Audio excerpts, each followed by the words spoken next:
What if the very thing you believe gives you freedom is actually taking it away? From the moment we begin to understand the world, we are taught that freedom means having more choices, more opportunities, more possibilities. We are told that the more options we have, the more control we gain over our lives.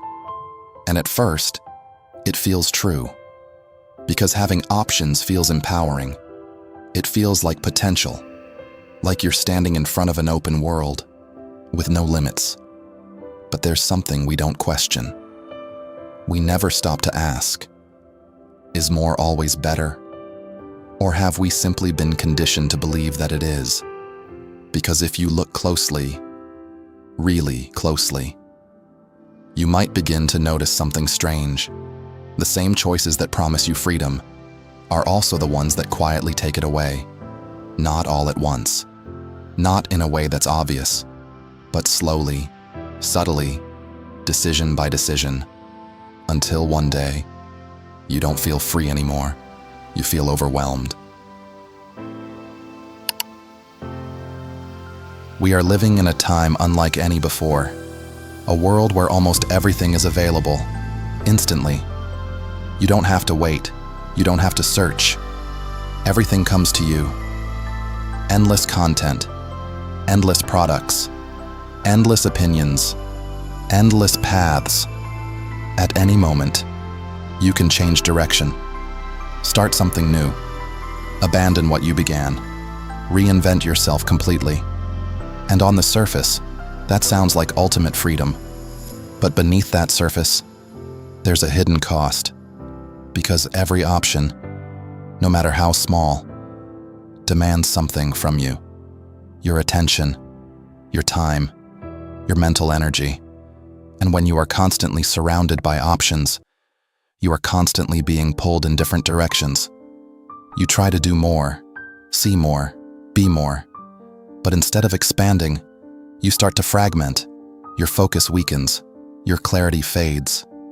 And without realizing it, you begin to lose control.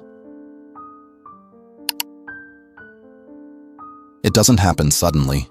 There is no moment where everything collapses at once. Instead, it builds quietly. You open your phone, just for a second. But seconds turn into minutes. Minutes turn into hours. Not because you want to stay, but because you can't decide what to leave. Every scroll presents another option, another possibility, another path you could take. And your mind keeps searching, looking for the right choice, the best option, something that feels certain. But the more you search, the less certain you become. And that's the trap, because in a world of endless options, certainty becomes impossible. So you keep scrolling, keep thinking, keep delaying, not moving forward, but not stopping either, just stuck in between. This is where the paradox reveals itself. The more choices you have, the harder it becomes to choose. Because every decision carries weight. When you choose one thing, you are, at the same time, letting go of everything else. And your mind doesn't ignore that loss. It amplifies it. It replays the possibilities. It imagines the alternatives. It creates scenarios where the other option might have been better. And suddenly, your decision doesn't feel like a gain. It feels like a risk, a gamble, a potential mistake. So instead of choosing with confidence, you hesitate, you question, you doubt. And over time, that doubt becomes your default.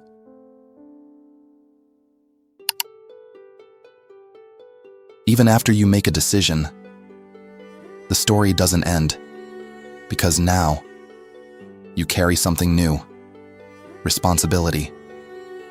You have to live with the outcome, and in the back of your mind, a quiet voice begins to speak. What if you chose wrong? What if there was something better?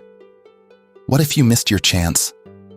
And no matter how small the decision is, that voice is there, turning simple choices into heavy ones, turning satisfaction into second guessing. So instead of enjoying what you chose, you compare it, measure it, question it, and that constant comparison steals your peace because you are no longer living your choice. You are judging it. Your brain is not designed for this. It is powerful, but limited. Every decision you make uses energy, and in a world where you are constantly choosing, that energy runs out. This is decision fatigue. At first, it's invisible. You just feel a little slower, a little more unsure. But then it grows. You start delaying decisions, avoiding them, ignoring them completely. Not because you don't care, but because you don't have the energy to care. And eventually, you reach a point where even the smallest choices feel overwhelming. What to eat, what to do, where to start. Everything feels heavy. Everything feels difficult. And the more tired your mind becomes, the less control you feel, until finally, you stop moving forward. And then, something unexpected happens. You stop. Not because you plan to, but because you have to. The noise becomes too much. The options become too many. The weight becomes too heavy. So you pause, and in that pause, for the first time, you begin to see clearly. You realize that the problem was never your ability. It was never your discipline. It was never your motivation. The problem was the excess. Too many choices, too many distractions, too many directions. And in that realization, a new possibility appears. Not more, but less. With fewer choices comes clarity. And with clarity comes control. You are no longer pulled in every direction. You are no longer chasing every possibility. You choose and move forward without hesitation, without constant doubt. Your energy becomes focused. Your actions become intentional. And for the first time in a long time, you feel aligned, not scattered, not overwhelmed, but centered. And that feeling is something most people never experience because they are too busy choosing everything instead of choosing what matters. This is the truth most people never realize. Freedom is not about having unlimited choices. It is about having clarity. It is about knowing what matters and having the courage to ignore everything else. Freedom is not complexity. It is simplicity. It is waking up without confusion, moving forward without hesitation, living without constant doubt. And when you reach that point, life changes. It becomes lighter, more peaceful, more meaningful, because you are no longer lost in possibilities.